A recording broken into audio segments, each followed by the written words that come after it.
Quelques 5000 invités ont participé à la somptueuse cérémonie au Kremlin. Vladimir Poutine a donc prêté serment en tant que président de la Russie pour un 4e mandat. Il s'est engagé à servir le peuple russe, à préserver les droits et libertés et à protéger la souveraineté de la Russie.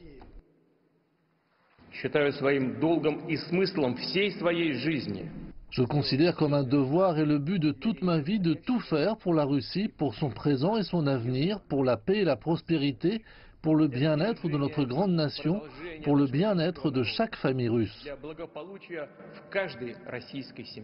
Cette investiture a lieu après la victoire de Vladimir Poutine à l'élection présidentielle de mars, avec plus de 70% des voix. Il sera à la tête du pays pour les 6 prochaines années. Peu de temps après son investiture, Vladimir Poutine a proposé Dimitri Medvedev au poste de Premier ministre. La candidature du chef du gouvernement sortant doit être approuvée par la Douma d'État, la chambre basse du Parlement russe. Selon toute vraisemblance, ce partenariat au plus haut niveau devrait se poursuivre. L'investiture a été précédée par l'arrestation du leader de l'opposition, Alexei Navalny, lors d'une manifestation contre le président Poutine. L'opposition accuse l'homme fort du Kremlin de corruption.